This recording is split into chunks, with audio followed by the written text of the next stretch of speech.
Eu, em primeiro lugar, queria agradecer a oportunidade de fazer parte dessa iniciativa tão interessante, que é tentar tratar informalmente certas questões que são intrincadas, que são complicadas. Mas já vou fazer uma confissão. Eu não acredito em inteligência espontânea. E essa coisa assim, eu acabei de conhecer o Nico, tinha tido um imenso e tive uma oportunidade muito boa de, nesses dias, conhecer um pouco mais do seu trabalho, porque eu li a coletânea que você organizou recentemente com a Kalissa Alexeyev, que é um livro extremamente bem cuidado, me pareceu, cujo título é também muito evocativo, que chama-se O Gênero no Limite, Gender on the Edge, né? E trata de transgêneros, gays e outras alternativas do que vocês chamam de práticas não heteronormativas, né? Nas Ilhas do Pacífico. Então, eu acho que é interessante a possibilidade e a oportunidade de conhecer mais sobre os trabalhos contemporâneos feitos nessa parte do mundo, vamos dizer assim, que habita tanto a nossa imaginação, né? E não só a imaginação, digamos, num sentido mais amplo de mentalidades, mas a nossa imaginação antropológica, sobretudo, pela influência e importância que toda a discussão sobre o terceiro gênero, né, essa categoria muito criticada hoje em dia, teve sobre os estudos de gênero e de sexualidade.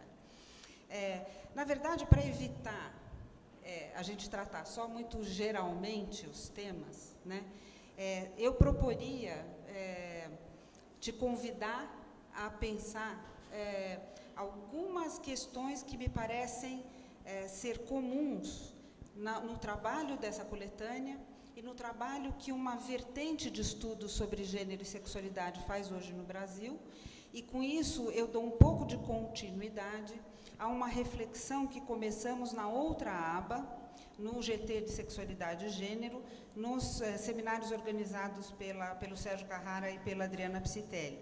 Na aba passada, eu fiz um levantamento e um pouco um trabalho pensando as contribuições de trabalhos feitos no Brasil sobre gênero e sexualidade, mas que envolvem práticas eróticas e o que eu chamei de limites da sexualidade, que são essa zona muito tensa e relacional, né, e complicada, né, entre convenção, prescrição, controle e transgressão, né?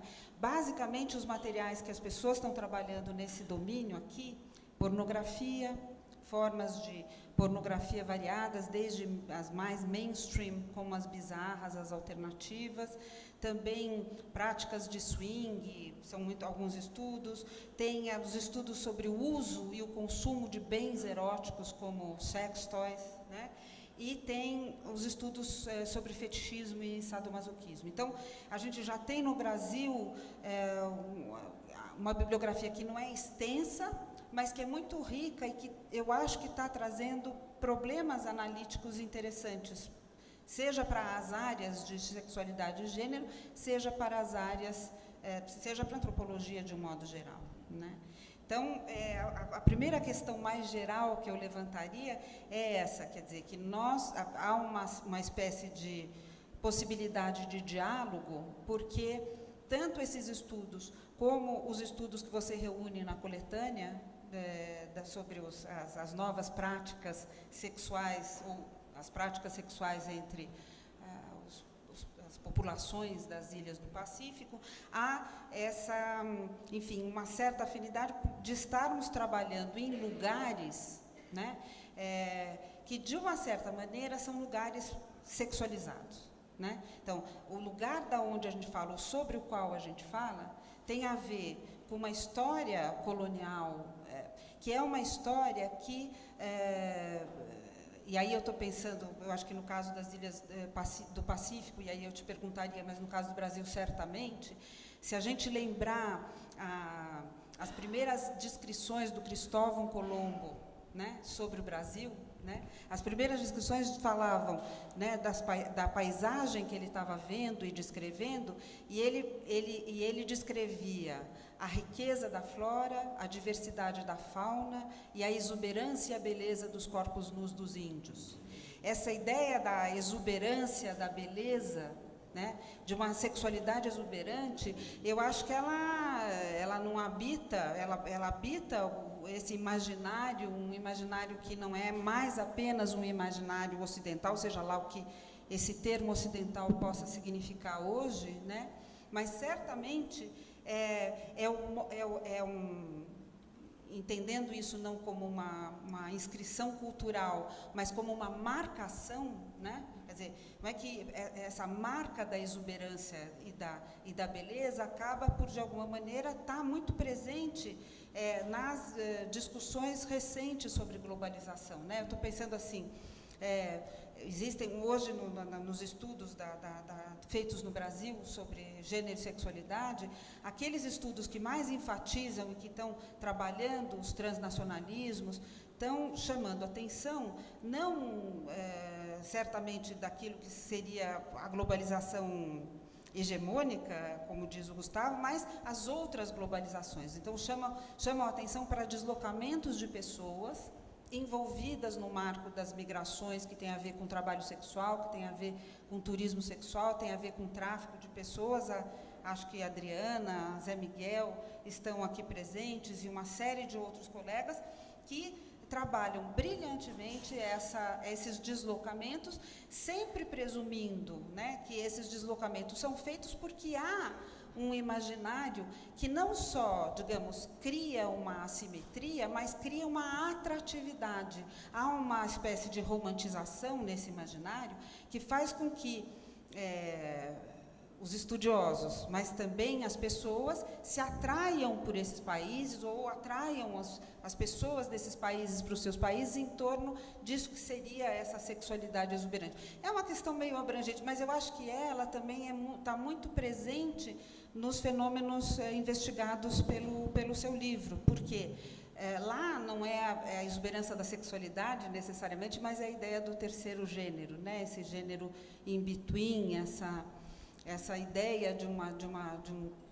uma outra vivência de gênero. Eu acho que você podia nos ensinar aqui, a partir dessa primeira questão, que é uma questão geral, né, sobre a marca da exuberância da sexualidade desses lugares da onde a gente fala e sobre os quais que a gente fala, que seria interessante, quer dizer, falar da perspectiva das ilhas do Pacífico. Bueno, gracias, Vivia. Y disculpen el hecho que no entiendo el portugués, por supuesto, pero no puedo hablarlo de manera que me entienden. Entonces tengo que hablar otro idioma hegemónico, es decir, español, y espero que que sea comprensible. Bueno, Vivia, encantado de conocerte porque acabamos de encontrarnos y aprovecho de la oportunidad para agradecer a la profesora Carmen que me ha invitado para su taller mañana y a ser parte de unas actividades del Congreso de la ABA, y me encanta conoceros todo y encontrar de nuevo antiguas alumnas y estudiantes, y estoy muy contento de estar aquí. Gracias por tu introducción, que es muy interesante. Me agradezco muchísimo que has encontrado el libro Gender on the Edge con Khalis Alexeyev de la Universidad de Melbourne en Australia. Interesante. Y lo que dijiste sobre, dijiste muchas cosas que encuentro muy interesante. Una de estas era ¿cómo se puede decir? El paralelismo entre la experiencia colonial brasileña, este romantismo desde el siglo, en Brasil empezó muy temprano, después en las islas, empezó en el siglo XVIII.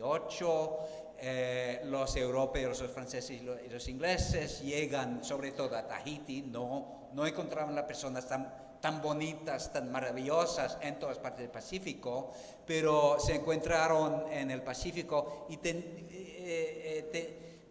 tuvieron una experiencia que era muy similar, que se puede comparar con el romanticismo con Brasil como objeto, ¿no? Es decir, cuerpos bonitos, sexualidad que les parecían libres, pero eso por suerte no lo estaba. Y lo que es muy interesante, bueno, el libro se trata de transgéneros, ¿no? De personas, sobre todo varones, que toman un papel de mujer de una manera u otra. Y lo que encuentro muy interesante es que en estos días, el fin del siglo XVIII, por supuesto no había globalización, pero había ya un encuentro. Y este encuentro empezó a tener un papel importantísimo para el mismo ser de las personas. Es decir, que en partes del Pacífico donde no habían transgéneros, muy rápidamente, después del primer contacto con los europeos, se ubicaron, surgieron. Entonces, lo que me interesa muchísimo en este trabajo y también en mi trabajo sobre la globalización del deporte, el papel del masculinismo, es el hecho que el local responde tan fácilmente al global y viceversa. Es decir, que lo que hacen las personas en la cama o en los arbustos tiene todo que ver con lo que estaba pasando en Londres en el final del siglo XVIII y también, como lo dices, migraciones de trabajos de sexo y todo. Entonces no podemos entender el local sin entender el global. E, bueno, sim, queres dizer algo? Não, só ia falar que no caso do Brasil, que eu acho interessante, porque isso é uma ideia totalmente elaborada para permitir esse dueto, nada que eu tenha trabalhado certamente, mas uma coisa que se a gente lembrar essa ideia do Colombo, né, essa noção do Colombo, de tentar descrever uma paisagem, né, que é uma diversidade da fauna, uma riqueza da flora e a exuberância, a beleza dos corpos nus, quer dizer, tem uma analogia no mesmo grau de paisagem que cria uma marca naturalizante. Isso não tem nada a ver, me parece, com a ideia de uma cultura sexual, porque isso, talvez eu não... Você gosta dessa noção de cultura sexual? Dos povos? Cultura sexual, sexual culture. Do you think it's a... Sí. Bueno, depende de cómo tratamos cultura. Sí. El peligro es entender la cultura de manera... um pouco sistêmica, sim. E nesse caso, quer dizer, como é que a gente pode tratar a relação entre o global e o local sem cair no ardil de fazer das ilhas do Pacífico ou dos povos ou do Brasil, ou daquilo que a gente vê, às vezes, em alguns estudos, que é uma certa evocação a uma cultura latino-americana, uma cultura sexual latino-americana, quer dizer, sem cair no ardil sistêmico da cultura, como tratar desses elementos que parecem habitar um imaginário que marca como uma natureza essas relações. Então, no caso do Brasil, por exemplo, eu acho que essa exuberância da sexualidade, ela foi muito ressemantizada em teorias, por exemplo, sobre a malemolência, sobre a docilidade, sobre a cordialidade, e que são, ao mesmo tempo, as marcas que fazem com que as pessoas que se deslocam do Brasil para fora, por exemplo, no trabalho sexual, possam melhor mobilizar recursos para sobreviver, enfim, para, né? Então, essa marca que naturaliza também é empregada por essas pessoas, ou nessas imagens, ou nessas ideias, para se deslocar e para fazer parte desse mundo, né? Que não é um mundo... Então, enfim, pensar um pouco como é que é possível, que isso eu acho um problema para a gente, quer dizer, como é que é possível pensar a globalização e pensar o local sem cair no ardil do sistema cultural, quer dizer, sem cair na ideia de que exista uma possibilidade da gente pensar enfim, um sistema que é singular, particular, que só recebe, que importa ou que exporta, né? Que é cooptado, ou que, quer dizer, como pensar teóricamente, né? Bueno, si puedo dar un ejemplo, que voy a hacerlo, y es un ejemplo que no se trata de sexo, sino de género, pero los dos, por supuesto, son muy... es de mi trabajo más reciente sobre los trabajadores en el deporte del rugby. Entonces, unos de vosotros lo saben, los polinesios del oeste son muy presentes en el mundo del rugby internacional, porque tiene muchos jóvenes varones, tienen un cuerpo mucho más desigualado de la mayor parte de los varones del mundo, y han tenido un impacto increíble, pero están presentados y se presentan ellos mismos como guerreros, guerreros que se ve mucho en los diarios y todos. Estas culturas son culturas guerreras y bueno, sobre todo se han puesto guerreros en el siglo XIX, cuando los blancos les dieron armas para hacer batalla. Bueno, la mayor parte de esto historicismo, nadie se da cuenta.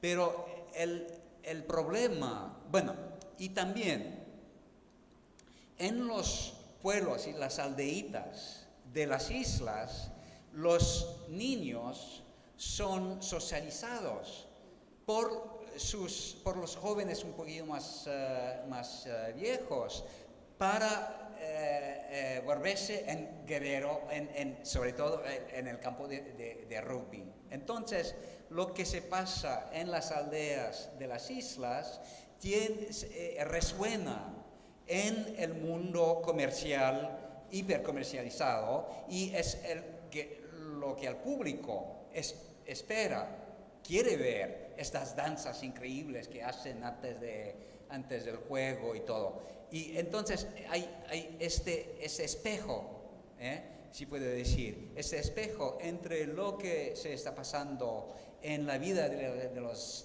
niños de 5 años, que todos quieren participar en este mundo transnacional.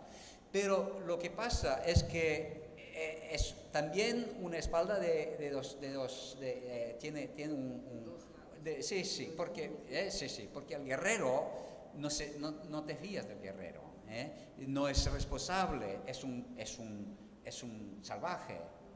Entonces, todas estas imaginaciones que se reflejan uno al otro, de manera que el moralismo, la falta de moralidad del guerrero, refleja también su cuerpo, que vale mucho, y de un lado de la vida de todo el día al otro, comercial, económico y moral, y transversalmente de los pueblos perdidos en las islas, y sobre lo que los franceses, los ingleses y los neozelandeses miran a la televisión y esperan de estos hombres. Y eso es lo que me interesa muchísimo, la manera de la cual todo esto funciona como si fuera un sistema, pero eso es un sistema que es mucho más grande que los dos sistemas. E bastante dialógico e vai criando interações não inteiramente previstas, né? Quando você diz que os guerreiros, na verdade, parece que foram inventados no contexto do contato, né? Isso nos leva a pensar justamente na impossibilidade de imaginar a relação entre um autêntico e um importado, né? Eu acho que é muito mais dinâmico, essa relação é muito mais dinâmica do que supõe algumas, talvez. Eu gosto muito dessa ideia de limites que você trabalha como edge, porque essa palavra edge em inglês, que não sei qual seria muito... Liminalidade. É o limite, mas é também o gume, a beira, a borda, né?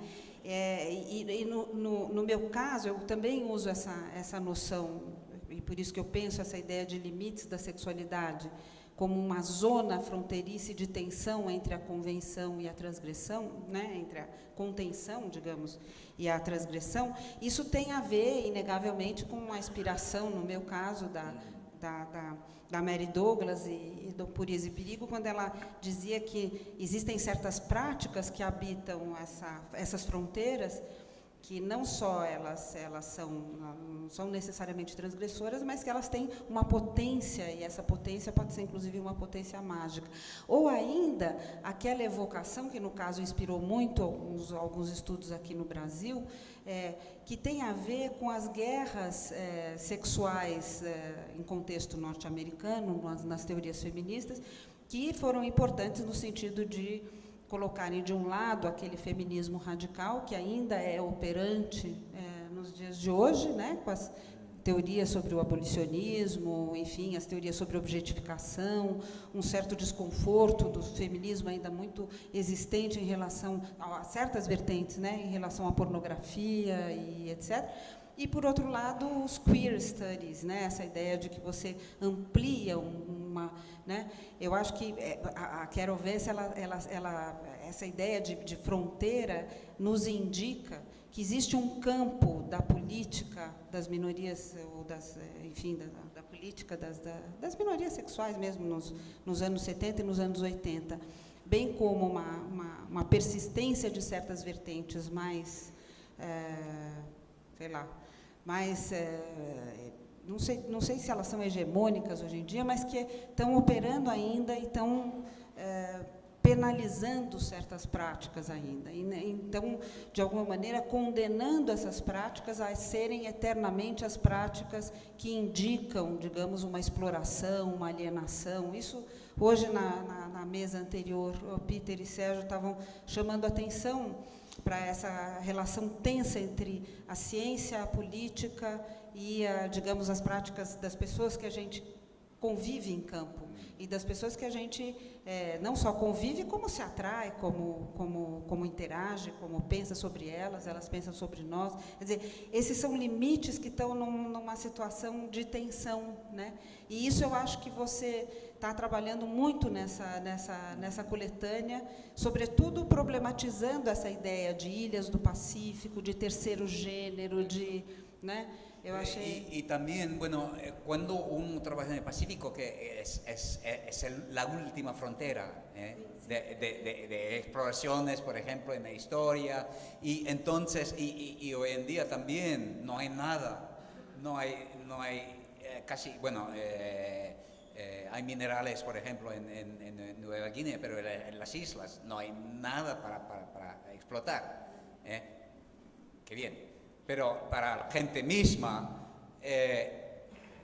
se piensan como aisladas, esperan el progreso pero no viene, un poco como James Ferguson explica sobre África del Sur, es decir, que se sienten un poco olvidados del resto del mundo, y por eso se vuelven en diásporas, se encuentran en todo el mundo, hay tonganos en todas partes del mundo, en Islanda, entonces es este juego de sentidos del edge, del límite, que parece que no se puede evitar cuando uno trabaja en esta clase de...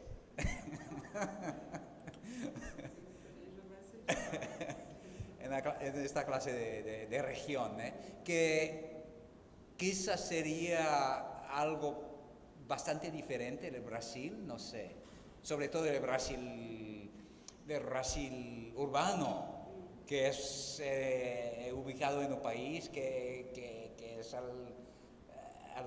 al límite económicamente, al límite al positivo del mundo. Sim. Nesse sentido de serem limite, quer dizer, um como sendo uma espécie de limite do mundo e o outro um limite mais, quer dizer, um lugar mais integrado nas relações, quer dizer, eu não sei, é complicado, né? Porque é como se a gente tivesse que presumir que exista mesmo uma régua que possa estabelecer, a não ser em casos muito específicos e contextos em que eu acho que tem que ser precisados. Eu acho que nesse livro você acaba por... a coisa mesmo de como as diferentes categorias sobre como se nomeia o que seria essas pessoas entre os gêneros, né? E como essas categorias migram e elas têm abordagens inteiramente distintas dependendo dos locais onde elas estão, aí faz um pouco mais de sentido. Mas eu não sei a comparação no caso do Brasil, sim, com os centros urbanos, o que você tem do ponto de vista da globalização e da sexualidade do gênero, esses deslocamentos de pessoas em torno dessa noção mais geral, enfim, que tem a ver com o trabalho sexual, com o tráfico, com o turismo, e tem a ver também com ideias, com ideologias e com bens. Então, eu fiz uma pesquisa, por exemplo, sobre sex shops. Eu comecei essa pesquisa nos Estados Unidos. Eu fui para São Francisco e fiz uma pesquisa que eu queria entender um pouco mais as guerras sexuais. Eu estava muito interessada nessa discussão do feminismo e cheguei nos Estados Unidos e conheci o Good Vibrations e as sex shops da Castro Street, né? Eu não sei se você conhece. Você conhece essa? Sí, pero mi oficina es en el Red District en Amsterdam, entonces cada día então, lo sabe la Carmen. Sim. Então, quer dizer, na realidade, quer dizer, eu fui para lá e vi naquelas lojas que foram criadas. A Good Vibrations foi criada em 1970 no final dos anos 70 pela Joanne Blanc, que era uma profissional da saúde, e criou, junto com outras mulheres, uma cooperativa, o Good Vibrations, que é um sex shop, que criou, junto a outros sex shops também em Nova York, eu esqueci o nome, criaram toda uma série de acessórios, de ideias, de manuais, para ampliar o escopo e a possibilidade de exercício de práticas sexuais. Eu vi que essa loja, por exemplo, a Good Vibrations, ela foi criada no contexto de uma afinidade com uma certa vertente do movimento feminista pró-sex, portanto, não do feminismo radical, e isso foi interessante que nos anos 90 migrou para outros lugares do mundo e chegou no Brasil. Agora, o jeito que chega no Brasil, chega pelo mercado. E no Brasil cria o quê? Uma coisa que não tem absolutamente nada a ver com o feminismo ou com a luta pelos direitos das minorias sexuais, mas cria nichos muito femininos, né? Porque o mercado também é muito para mulheres, mas de proprietárias que vendem e para um público feminino. Então, um ambiente de mercado erótico que sempre foi muito masculino, clandestino, também mercado, mas mais escondido, passa a ser visibilizado e criar um nicho, expandir as possibilidades, vamos dizer, de exercício e de práticas para as mulheres. Bom, isso veio pelo mercado, isso veio por sí, lo que te estás hablando es decir,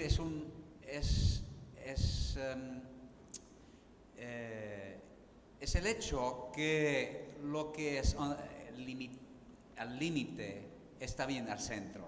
Y cuando estabas describiendo estos sex shops, yo estaba pensando, recordándome del trabajo de Constance Pendley sobre la pornografía, bueno, hace mucho tiempo, que analizó, como lo sabes, como Hustler Magazine, no sé si aún existe, pero Hustler Magazine, que era tan al límite de todo, eso, pero lo que su análisis es muy interesante, no es etnográfico, sino de Cultural Studies, pero tiene un análisis muy interesante que dice que aunque parece muy al límite, está bien al centro de una política que no tiene nada que ver con la sexualidad. Es una política de clases sociales.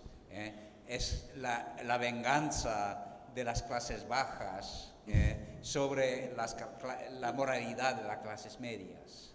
Bueno, me señala Carmen que ya no tenemos tiempo. 2 minutos, ¿quieres? 2 minutos? Sí. E por que não concluís? Porque eu não sei se eu concordo com essa ideia. Eu não sei se seria uma vingança das classes baixas. Não, eu acho que o que eu acho interessante é a ideia de poder brincar com essa ideia de limite e com a ideia da convenção e da transgressão, e como isso implica processos muito mais complicados e que não dá para a gente admitir de antemão e falar, por exemplo, a gente tem que buscar instrumentos analíticos mais refinados, por exemplo, para tratar dessas operações de mercado, de modo a gente não entrar, digamos, ou fazer aquele atalho, que eu acho que a política faz, e aí tem que fazer, de falar do mercado neoliberal ou do neoliberalismo como uma coisa abrangente. Eu acho que tem que tentar buscar entender essas... Isso é um papel, me parece, do que nós, como antropólogos, podemos fazer. Então, eu sinto que que tem que buscar um pouco sofisticar essas interpretações, ou pelo menos trazer mais elementos para essas descrições. A última provocação, ainda sobre os limites, é que, assim como nos anos 80, né, se operava uma categoria nos estudos de gênero e de sexualidade, e os contenciosos levaram a pensar essa zona de limite como prazer e perigo, né? O que a gente vê mais recentemente, com uma espécie de institucionalização e politização dos direitos sexuais, é uma transformação do que era prazer e perigo numa relação entre consentimento e vulnerabilidade, que não deixa de ser binário, mas que me parece ser mais dessexualizante do que quer dizer, é como se tivesse uma deserotização desse campo de pensar as práticas eróticas entre os estudos e entre os praticantes também. Então, eu penso, por exemplo, a importância que tem o são seguro e consensual entre os sadomasoquistas, em que aí o consentimento é liturgizado e a vulnerabilidade, né, porque o consentimento é sempre pensado como uma espécie de acordo, de uma decisão voluntária. Isso, as sociedades são profundamente desiguais, os consentimentos são muito mais complicados do que uma decisão eu aceito, né? Por outro lado, em outras práticas, como no caso a pedofilia, o consentimento é inteiramente posto entre parênteses, e o que se fala é só na vulnerabilidade dessas pessoas que não têm ou que não teriam condição de emitir conscientemente as suas decisões. E com isso, de uma certa maneira, não sei se te parece, houve uma espécie de deserotização. Quer dizer, se nos anos 90 houve uma espécie de difusão de um erotismo politicamente correto, agora haveria uma espécie de deserotização mesmo, uma politização, que eu acho que...